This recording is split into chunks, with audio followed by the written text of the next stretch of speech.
Welcome to the Her Story Circle podcast, the podcast that brings you the extraordinary tales of everyday women who are changing the world.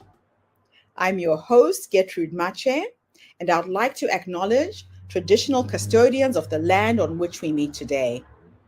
I also like to pay my respects to elders, past, present, and emerging. Every week, we dive into the lives, challenges, and triumphs of women from all four corners of the globe. We're here to inspire, enlighten, and connect, sharing stories that uplift and empower. So grab a cup of coffee, settle in, and join us as we explore the incredible journeys of women shaping our future. This is Her Story, where every woman's voice matters. Hello, everybody, and welcome back to the Her Story Circle. This is Gertrude Mache here in beautiful Melbourne, Australia. And today I am graced with the presence of yet another fascinating woman. Welcome, welcome, welcome to our tribe. Please tell everybody your full name, where you're based, and share your story with us today.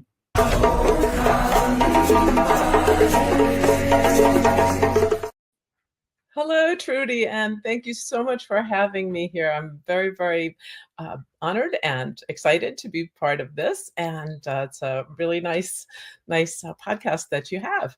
My name is Cinzi Lavin. I am based in Connecticut in the United States, and I can tell you a little bit about myself. I consider myself a musical dramatist and writer. I've also worked with music by itself. I've worked with theater by itself, and then, of course, the musical drama, and also with writing, among many other things that I've done along the way. But everything has worked together to create a career for me that utilizes a lot of the different parts that I accumulated during the past. And it's exciting that so many of those things all worked to create the career that I have now. And all the parts are very useful, which is funny because at the time, sometimes I would be working with something or working in a particular area, and I couldn't understand why I was there. But ultimately, in the fullness of time, it became clear that all of these pieces did come together. And that's where I am now. Let me tell you a little about my start. I was born in Manhattan. I've been lucky to have a very varied life. I've been a New Yorker. I've been a Texan. That came later on. I've lived in great wealth. I've lived hand to mouth as an impoverished artist. And so I've had a chance to see life from many different angles. And I think that plays a great role in the creation of my art and how I see things as I create stories and present them to people for their entertainment and hopefully for their inspiration. But going back, I was born in Manhattan on Fifth Avenue, and I was very fortunate to grow up in a family with a lot of privilege. And when I was about, 14 years old or so, my family moved to Texas. And I lived there in the Hill Country. It was a completely different atmosphere than growing up in New York. Very, very different lifestyle, very different people surrounding us. And that was, at the time, very chaotic for me personally, but it was a very good thing because it exposed me to a lot of ideas, a lot of people. And it broadened me very much in the way people say that travel broadens you. Moving a very far distance, as I'm sure you know, Trudy, can broaden you quite a bit. So that's what happened to me. It also gave me a lot of opportunities that I don't think I would have had if I had stayed in New York, because I was called upon to do things, and it was a chance for me to just get out of my shell. I'm essentially a very shy person, and so going into this whole new world, this whole new atmosphere, and trying my skills and my abilities was a big part of my personal development. I was able to learn new instruments. I had been interested in music from a very early age. I had some music lessons at school and a few lessons with a neighbor lady for a while, and I was her worst student by far. So there was really nothing about my life that suggested that I was going to be good with music. I was always interested in theater. I thought that was a lot of fun, and I enjoyed doing that. And I did quite a lot of that in Texas. But again, it didn't quite come together for me. I was really good in English in school, though. And so I began to think that maybe writing of some type would be the best career for me. And as I left home when I was 18 and went to university in Texas, and I graduated with a degree in English, and I realized that the lifestyle that I had in my upbringing was really not where I wanted to be, because I had very different feelings than the people that I came from. And so I went out on my own and wound up becoming, for a while, I was actually a professional comedian, which was very fun. And after that, I went into publishing, editing, journalism. Did that for quite a while. After that, I got into teaching, education. I was an English teacher for a while. Then I began teaching music. And every time music kept creeping back into my life, I kept thinking, well, this isn't really what I should be doing. I really should be writing. But people kept offering me money to do music, and I kept thinking, no, I can't do this. This is a career that I'll never be able to support myself with. But little by little, it became apparent to me that there must be something good about my work with music, because so many people were clamoring for me to work in that area. I had started to work professionally from the time I was about 15, 16 years old. Playing in restaurants, playing for clubs and events, weddings, bar mitzvahs, all of that. And I learned at a very early age that I had to be very professional. And I was very fortunate to have the mentorship of older musicians who coached me and taught me the proper way to be a professional musician. So I'm intensely grateful for that. And I feel like a lot of musicians that I've known since then who didn't get that sort of opportunity to perform really until adulthood had a lot of catching up to do. And I was way ahead of the game because I had already been performing since a young age. So that helped me very much. But as my career went on, I began to do more theater. And eventually, by the time I wound up in Massachusetts many years later, I went to a local community group and theater group, and I said, I'd like to get involved. What do you need? What do you want? And they said, well, we'd like somebody to write a musical, let's say, about the local estuary. And I was somebody who had gotten C's all through science in school. I just knew an estuary had something to do with water. That was about it. And I thought, my gosh, writing a musical about an estuary. And it's funny because my major professor in college, I had studied some playwriting, and he used to do musicals about ecological subjects. And I really thought they were just dreadful. Subject matter was very worthy. It's not that, but the shows themselves I thought were just unbearable. And I thought, I don't want to be the person that writes another one of those. I have to do something better. And I really, really worked very hard to craft something that was the type of production that I would be willing to sit through myself. And it's a good thing I did, because there are months and months of rehearsals. Once you get into a project, you have to eat and sleep and breathe it for a really long time. So it better be something that I like. But I went back to this group pretty much a year to the day after they had asked me to do this, and I presented them with this musical drama.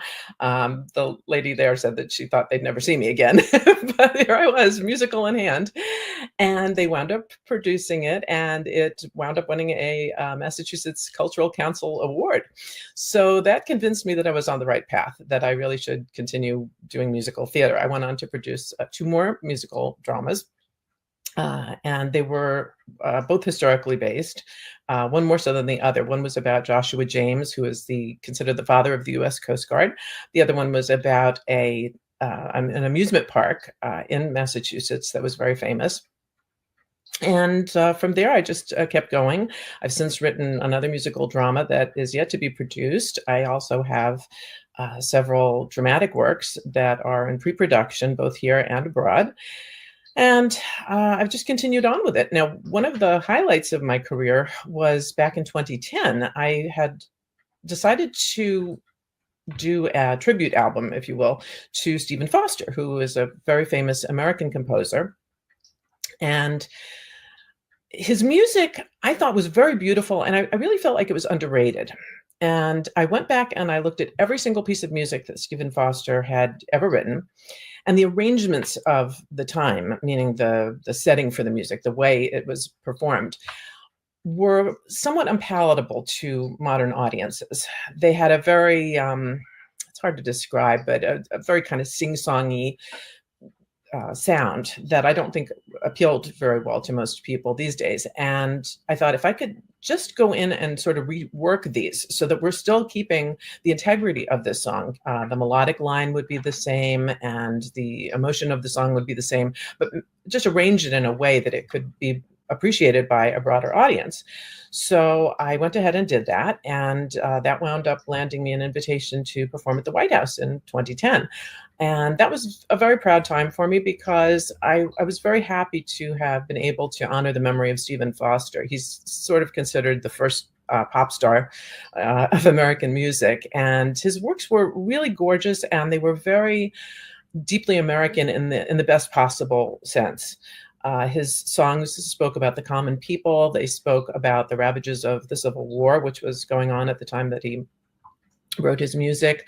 They wrote about everyday common subjects, heartbreak, about hard times financially, and a lot of parts of the human landscape in America that I think still ring true with a lot of people. So I was very pleased about that. And that's pretty much a recap of my career to this point. What an incredible career you've had. It's just fascinating to listen to you and the way that you kind of fell into it. I know that you've always said that the performing arts chose you rather than the other way around. Very much. But you were following your promptings, and kudos to you for doing that. Absolutely awesome.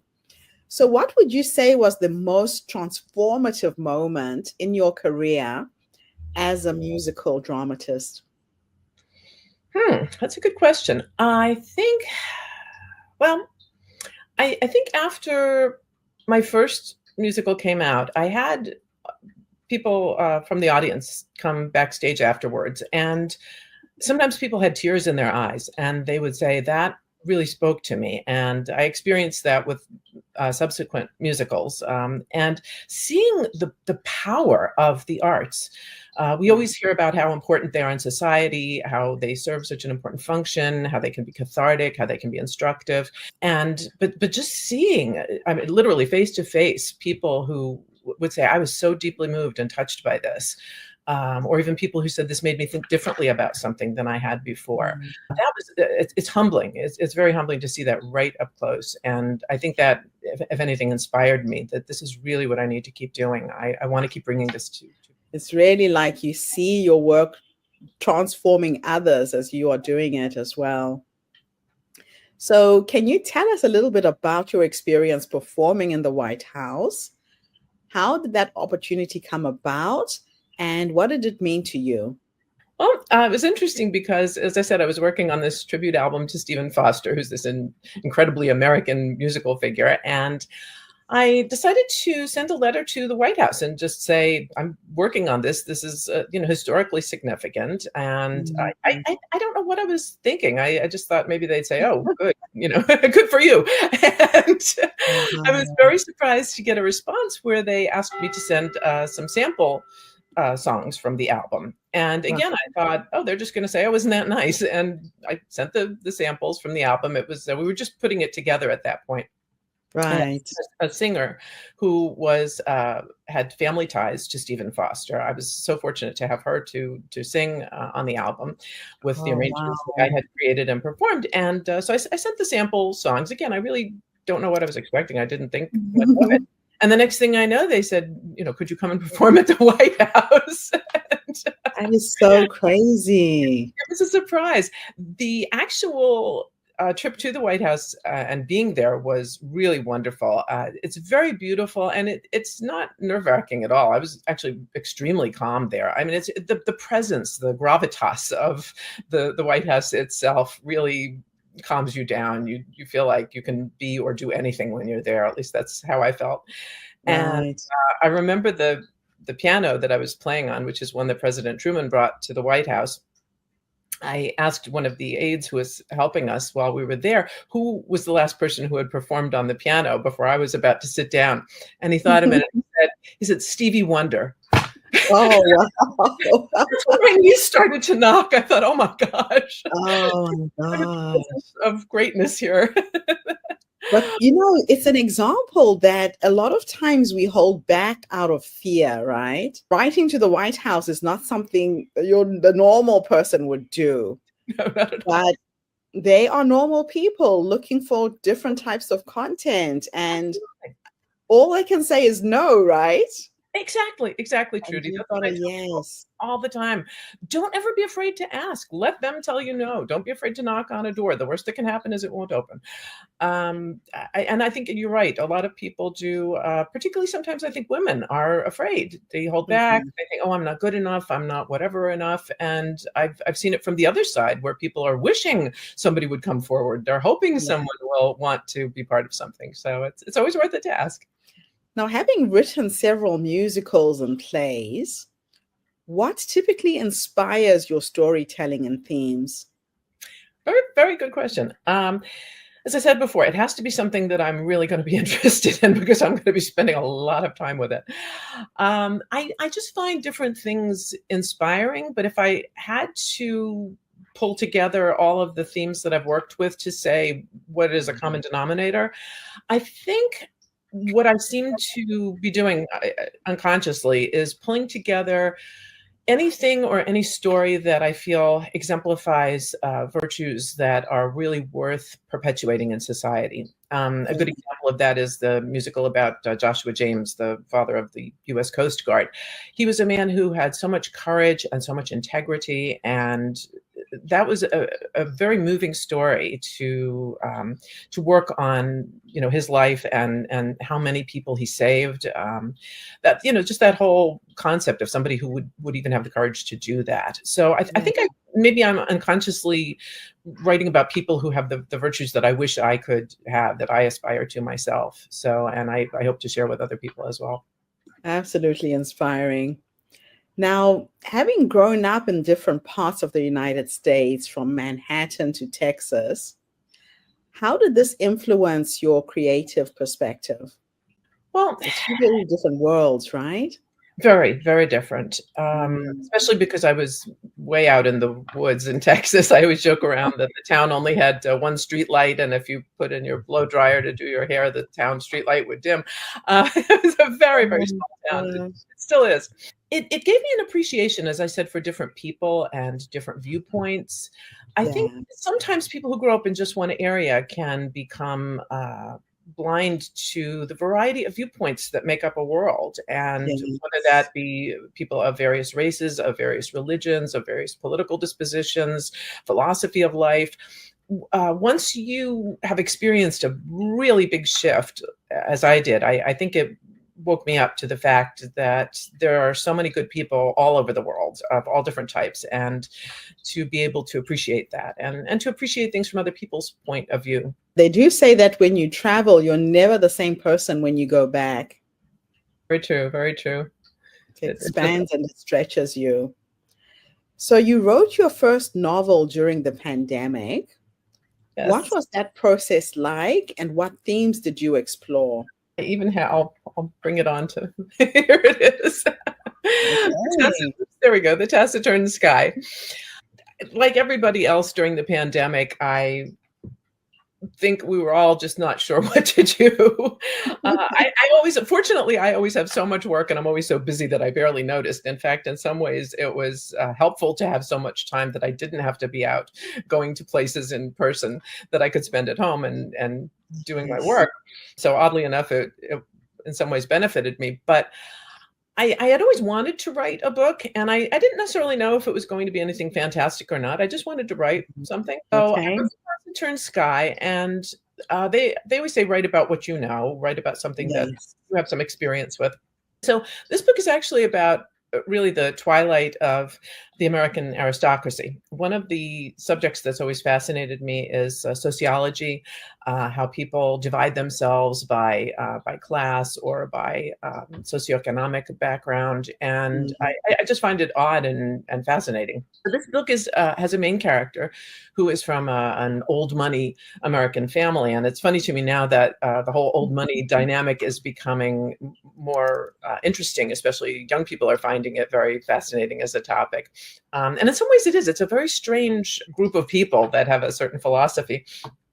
But the main character in The Taciturn Sky, his name is Bryce Parnell, and he comes from this family. And he's somebody who, in a way similar to me, decides to step away from that life because of certain convictions. But at the same point, he's having trouble fitting in with the outside world. So he does it pretty clumsily. I hope I did. I hope I did it a lot better than he did. But he's sort of an anti-hero. He's not somebody that you absolutely love from page one. In fact, you probably would find him pretty irritating and privileged. But he is making a gradual shift, and the other characters around him, who are more diverse, are kind of helping him on his way. And it's just a story that I almost wrote for my own entertainment more than anything else. But I've been happy to find that a lot of people enjoy it too, which prompted me to write a sequel, which I have right here. Oh, wow. Shameless plug. This is a Nemesis of the Grape. So together the two books are a set. And then after that, I decided that I enjoyed it so much that I would write another book. And this time I decided to do a thriller. And that's this book, which is Strand of Truth. This one was very difficult to do. I really have to tip my hat to the people who write mysteries and thrillers in a way that I had never done before, because wow, it's difficult. I needed a Venn diagram to keep up with all the characters and what they were doing and who knew what, who was. It's really quite involved. So I hate to disappoint anybody, but I'm not writing any more thrillers. That's it. So you'll have to savor this one. Oh, I love it. You really seem to stretch yourself. These are different genres. Is that just part of how you're wired, that you like to see how far you can go with something? I love a challenge. I mean, who else would be excited to write a musical drama about an estuary? I mean, it's just, hey, give me some crazy topic and I'll see what I can do with it. I think because, as I'm thinking, and I like to think out in very big creative directions, one of the things that I would really love to do is to write musical dramas to be performed all over the United States, and who knows, maybe even all over the world, at national parks. So that when people are visiting there, there are a couple of states in the United States that have those, Texas being one. I think it's North Carolina, that's another. And thousands and millions of people go every year to see these dramas in these settings. And I think that would be a beautiful way to weave in my interest in history as well. Yeah, okay. People could go to these locations and learn the history. But, I wound up writing another book. So that's, I don't have it here because it's coming out on December 1st, but that's called Making Bread Out of Straw: How to Succeed with Almost Nothing by Helping Others, Thinking Creatively, and Ignoring Obstacles. And it's just, in short, my philosophy of when I figured out how I made it from point A to point B, and how I went from being somebody who, was not good at music lessons to performing something else, winning all kinds of awards for my musical work.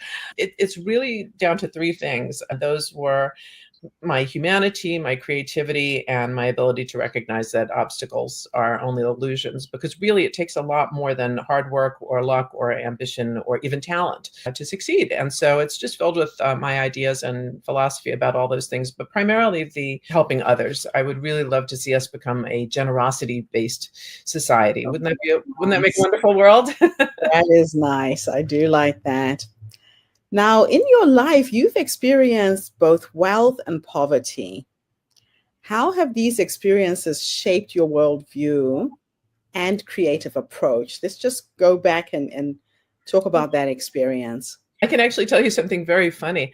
At the time that I was contacted by the White House for them to let me know that I was being invited, they originally tried to call me on the telephone, and they couldn't reach me because my telephone had been turned off for non-payment of the bill. They were able to get in touch with me through email eventually. But I thought, how ironic that, this is happening. So when I say I've been poor, I've been turned the utilities off poor, and lunch is a glass of water and a nap. That's given me a tremendous appreciation for the, again, socioeconomic status of society. So much of what would really be wonderful in this world has been very challenged by absolute runaway greed. And there's nothing wrong with people being able to earn a good living, or even people being able to succeed financially. But the fact that so many people live in dire poverty all over the world, when that simply does not have to be the case, is very distressing. And that's something that I certainly do think about very often, and about how very fortunate I was. I had certain privileges that allowed me to be able to succeed, and many people do not, even if only being very persistent, feeling like I can do this. Not everyone feels that way. And I can also say that many people who are able to succeed despite challenges develop a mindset of, well, if I can do it, anyone can do it. And Yes. that presupposes that everybody is built the same, and it presupposes that everyone has the same gifts, and we really Mm, don't. So uh, to portray people who can't, just get ahead, just pull themselves up by their bootstraps, is really to label them as lazy or unable, and that's really not so. It's very denigratory, and so I mm, really love to see the focus, instead of being on why can't everyone just get ahead. do it. I would very much love to see that focus be more on why don't the people who have been so generously given so much, or have heroically achieved so much, why don't they reach down and help those who have not made it as far as they have? Absolutely fascinating. What advice would you give to aspiring artists who feel they lack traditional training or resources? I've said before, it's kind of become my trademark, that any artist, the very best two tools that they have are their index fingers, which I advise that they take and insert very firmly in their ears. And when anyone tries to tell you, you can't do this, this isn't going to work, put them in your ears and say, la, la, la, la, I can't hear you. I can't hear you. Because That's it's good advice. Oh, it's so true. Whatever it Mm. is that you want to do. I mean, you have to obviously you can't become a painter if you don't know how to use paint. So, I mean, there's a minimal amount of talent that you need to have. But then, then again, look at Jackson Pollock. I mean, there's Oh, maybe you man. don't even have to know that much about paint. I'm not sure. I'm sorry for all the Pollock fans out there. But seriously, you have to have a minimum of understanding of your art. But even in that, approaching things in very new and different ways is what art is all about. So I would say never feel constrained about having to do things in a certain way. Make your own path. Make it whatever you want. If you're a creative person, create your own path. That's a lot of what I mentioned in my book, Making Bread Out of Straw. It's all about the creativity. It is about the creativity. So let's end our interview with the two questions I ask all of my guests. In the one, I'm going to teleport you into the past, and it's going to be a bit of a time experiment where we are going to go and you're going to go and have a conversation with the younger you, that creative young woman who just knew what she wanted to do with her life, stepped out on faith and did it. If you could go back and give her 3 nuggets of wisdom based on what life has taught you up until this point, what would those 3 nuggets of wisdom be? I think the first one would be to dream even bigger. When I look back, I think I know that I dreamed very big, but I would say dream even bigger in everything. Absolutely scale it up as much as you can, because I think that's when we really fulfill our potential and our greatness. Our greatness is so much bigger than we can imagine. So fill that space. Imagine that there's this giant, giant world around you, because there is, and try to fill all of it with what you have to give. Other thing that I would tell myself is not to be discouraged, because the great dancer Martha Graham said, there's only one of you, of all of us in the whole world. And if we don't do what it is that we're given to do, then it will be lost to the world.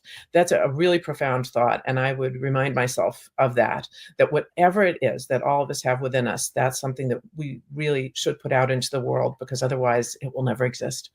And the third thing that I would probably tell myself is to get more sleep, because life will really wear you out. It's not the years, it's the mileage. So make sure to get plenty of good rest and stay hydrated while you're at it. I love your sense of humor. That is so true. All right, last question. We're now going to go into the future. And we're going to go and sit with a 90-year-old you. And she's sitting in her rocking chair, surrounded by her family, her dogs, her cats, whoever's with you at the end. If you could teleport into the future and have a conversation with this wise woman who's led you up until that point, what will you say to her when you finally meet her? Oh, wow. I would want her to be very proud. I would want her to look back and have no regrets. I would want her to look back and feel that I had never compromised my integrity or my values, and that my reputation had stood the test of time, that I had always treated others fairly, that I had been honest in business dealings with people, that I had been sincere. And I would really want her to look back and have a lot to be proud of in terms of what she had given the world. I love to ask that last question because a lot of women don't realize that the wise woman is already in us. She's that little voice that says, say yes, say no, go left, go right, do it, do it, do it. Right to the White House. I mean, who does that? And we have to listen to those promptings. But a lot of women are looking outside of themselves for answers. Sometimes it's just about going within and being still, being quiet. I actually play with the essence of who I am becoming. I go into my meditation and prayer sometimes, and I just ask her the simple question, what is the next step? And the next step will be there. So thank you for inspiring our community today. I just absolutely love it when I find these gems of women who are living life to the full. I've got your website scrolling at the bottom of the screen. So if anybody wants to reach out to you, that's the website. So thank you, thank you, thank you so much for Oh, gracing your presence today. thank you so much, Trudy. You're a wonderful inspiration yourself, and I appreciate your time. And thank you to all of your viewers. And thank you to everybody who's tuned in today. The Her Story Circle is not just a podcast. We are a social impact movement, a group of women in 45 countries who come online to share our stories, to uplift you, energize you, and inspire you. But most importantly, to take you from where you are now to where you want to go. So tune in again tomorrow when I interview yet another amazing guest. In the meantime, have a fantastic day, morning, or evening, wherever you are in the world, and bye for now. Thanks again for the interview. Thank you for tuning into the Her Story Circle podcast. I hope today's story has inspired you to believe in the power of our stories and the difference you can make in the world when you use your voice. I'm Gertrude Mache, and it's been an honor to share this space with you, where voices from all walks of life come together to weave a rich tapestry of diverse perspectives. Don't forget to subscribe, rate, and review our podcast to help us share these stories with more listeners. Follow us on social media by looking for the Her Story Circle podcast for more updates. And join us tomorrow for another episode filled with courage, resilience, and empowerment. Remember, your story matters, and together we're building a stronger, more inclusive world. Until next time, keep making her story.